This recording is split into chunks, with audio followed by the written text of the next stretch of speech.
Hello everyone, welcome to my YouTube channel Programming with DP Wala. Today we are discussing the problem from the CodeStep Starter 65, and let's discuss the third and very interesting problem from this contest, that is Vinod.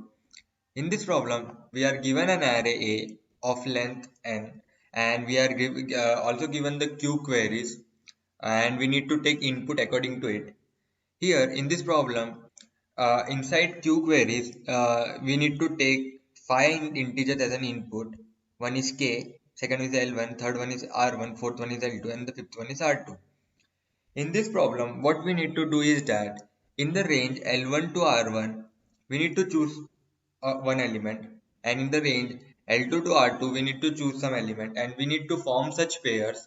After forming such pairs, we need to do XOR of them and need to check that how many of them are having their kth bit as set. Means after doing XOR of A1 and A2, means the two elements to whom which we form the pair, we need to do XOR of them and we need to check how many of them are having their kth bit as 1.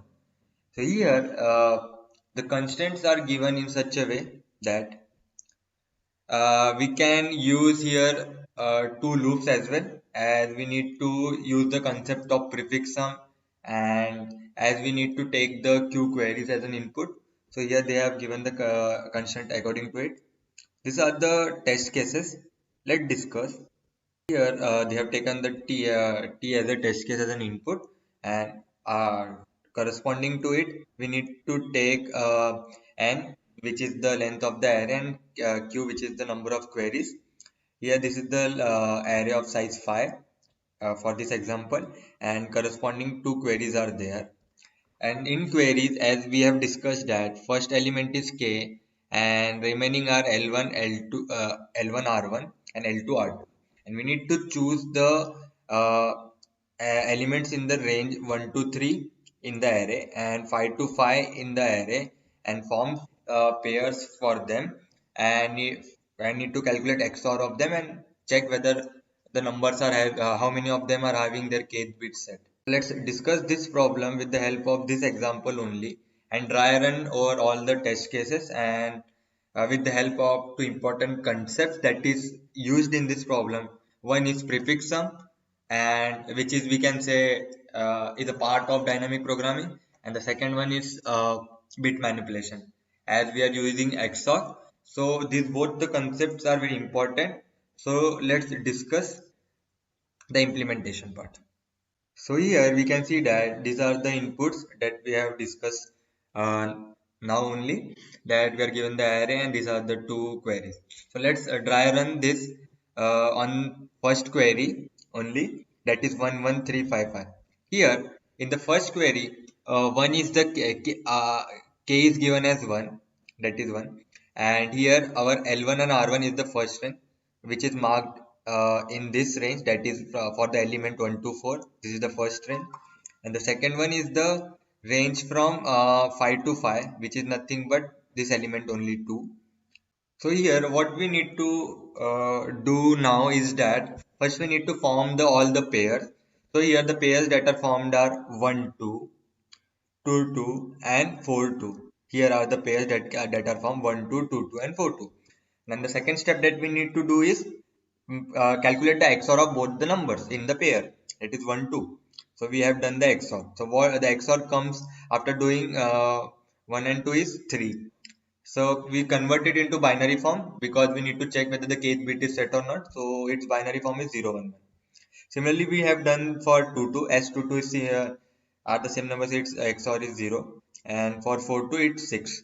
So here after doing XOR and after calculating the pairs and all such things, we got the binary representation of all the numbers after doing XOR. So before discussing its actual strategy to solve this problem, first we need to create one formula that will give us the answer. So as you know that when we calculate the XOR of two numbers, we check here we can see that if we do XOR of 0 and 1, what we get is 1. As we know that when we convert it into binary, there are only two numbers, that is 0 or 1. So if we do XOR, then it becomes 1, and we do XOR of 1 and 0, it also it is also 1. See, but if when the two elements are same, that is 0 XOR 0 is 0 and 1 XOR 1 is 0. So this small concept we will apply in creating our main formula.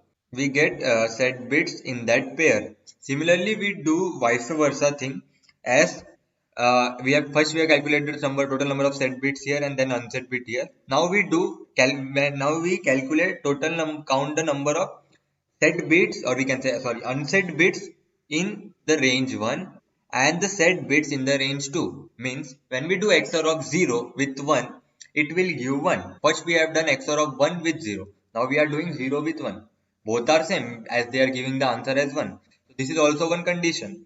So our form, after doing all this thing, our formula becomes is that first we calculate that now once in the range 1, means we calculate the total numbers whose kth bit is set in the range 1, and we multiplied it with the total number of numbers whose kth bit is unset in the range 2. Similarly, we do the vice versa thing, and what the formula we get is that ones in the range 1 into zeros in the range 2, as 1 XOR 0 is 1.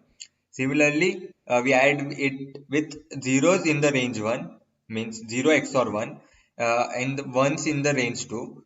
So this will give us the final output that we require. So here, let's discuss how we can apply prefix sum here, and how we are doing manipulation in the prefix array, and how we are using the already calculated value by using the prefix sum. Because as we know that for doing optimization here, we need to use the dynamic programming, and prefix sum is one of the iterative approach of doing dynamic programming. As here we don't need to calculate the same thing again and again. We are using the previous value to calculate the value of the current element. So let's discuss the prefix sum concept to solve this problem with the help of this table. Here what we have done is that we have taken our column as k and the row as the elements 1, 2, 4, 3, 2, which are the array elements. And what we need to do is that we need to calculate the prefix sum, and our here only our main goal is to check the kth bit which is set or not. So this second row is very important for us. So what we have done is that here we have first initialized with our prefix array with 0, and we have calculated the binary representation of all the array elements. Here the binary representation of 1 is 1000, for 2 it is 0100, for 4 it is 0010, and for 3 it is 1100, and for 2 it is 0100. After calculating the binary value, we need to fill our prefix array. So what we have done is that, as initially we calculate for the 1, the previous prefix value is 0, so we add it to the current value, so our new prefix value become 1. But as here all the values are 0, so it is 0 only. Now we go to the second element, that is 2. What we need to do, the current value is 0, we add it to the previous value of the prefix array, that is 1, so it becomes 1. Similarly, for the second kth bit, that is the first bit, the value is 1, the previous value is 0, so it becomes 1. It is for the second bit, it is 0, and for the last bit it is also 0. So then our current prefix array becomes 1100. Similarly, for the fourth, that is the third element of the array, we do the same thing. 0 plus 1 is 1, 0 plus 1 is 1, 1 plus 0 is 1, and 0 plus 0 is 0. Similarly, do the things for all the elements of the array, and at last we get the prefix array as 2310. So here, now what we need to do is that, as we need to calculate the total number of ones in the range 1 and total number of zeros in the range 2, and similarly in the vice versa manner, means the total number of zeros in the range 1 and total number of ones in the range 2. So for calculating this, now we just need to use the prefix value of the prefix array.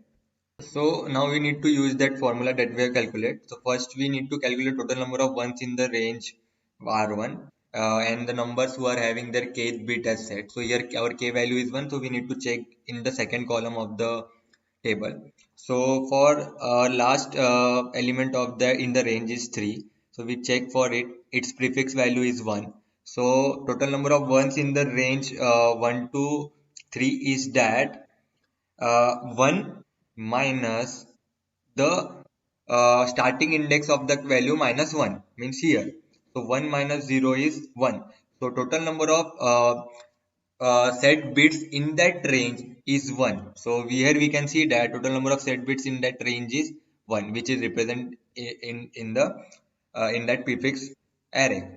Now if you want to calculate total number of zeros in the range R1 for the kth bit as 1, what we need to do is that we need to just use the range value means R1 minus L1 plus 1 means this is the total range of this value means total length of that bit and minus total number of set bits. For example, if our value is 100, so what we if we come to know that our bit is our 1 the set bits the are 1 only, so the remaining bits are 0. So what we do, we do calculate its length minus total number of set bits is equivalent to total number of unset bits. So here we have done this only.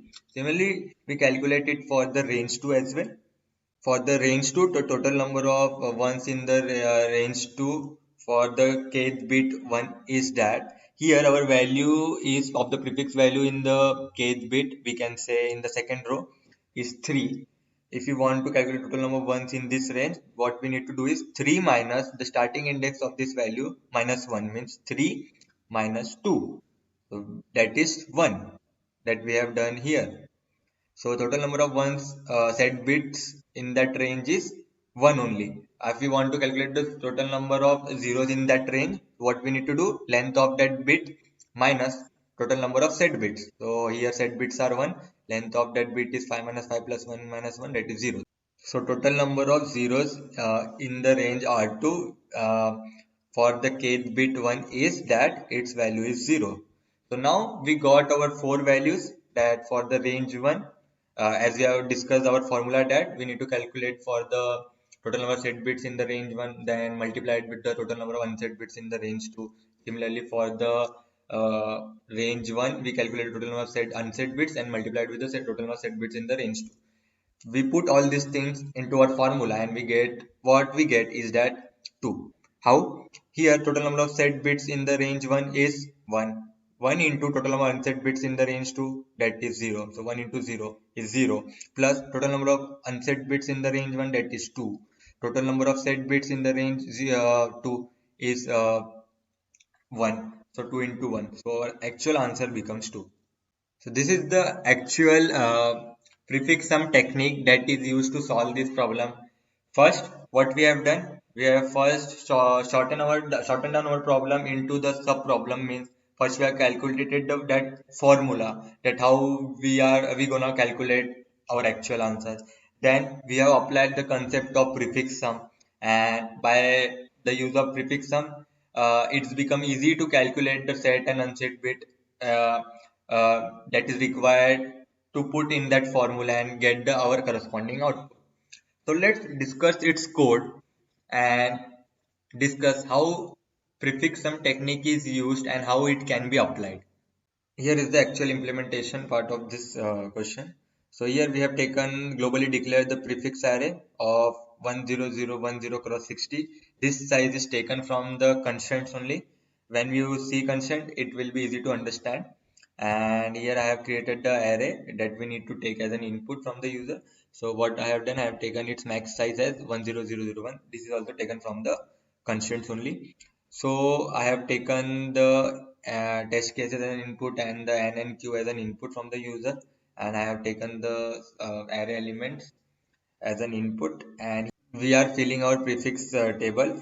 We are using our previously calculated value and adding it to the current value. This formula we can say is calculating the first calculating the total number of that number in the form of binary and calculating the number of bit, or we can say the set bits at that particular value. If it is set, then it will add plus 1 to the value. If it is unset, then it will add only 0, as we have done seen the prefix sum. So here we are just filling our prefix table to use it in the further part of the code. So here we have taken the q queries as an input. So in that query, we need to take the 5 integers as an input: k, L1, R1, L2, R2. K, L1 and R1 are the bounding condition of our range 1, and L2 and R2 are bounding condition of the range 2. And what we need to do is that after that we need to calculate the total number of ones in the range 1 who are having their kth bit as set. So answer 1 is calculating that. Similarly, for the range 2, we need to calculate total number of set bits in that range. So answer 1 and answer 2 are calculating that. And after that, we have applied the formula that we have discussed: total number of set bits in the range 1 into total number of unset bit in the range 2. Similarly, total number of set bits in the range 2 into total number of unset bits in the range 1. So this formula will calculate the actual answer, and at last we have printed that. So this is the whole approach and implementation behind this problem. Hope you like this video. Hope this video is helpful in understanding the prefix sum technique and bit manipulation technique that is required to solve this problem. This problem is not that much difficult, but implementation is quite challenging to solve this problem. Remaining all thing is easy. And one trick I want to tell you here is that whenever you see the problems in the form of ranges and you need to calculate or use the already calculated value, at that time you can think in terms of prefix sum. This is the hint that is required, because if you do not get the approach that we need to apply prefix sum here, then this problem is quite difficult to implement. Hope this video is really helpful. Please like this video and subscribe to my YouTube channel and hit that bell icon, and stay connected for more such code chef code courses and lead code contest analysis. Stay focused and keep practicing. Thank you.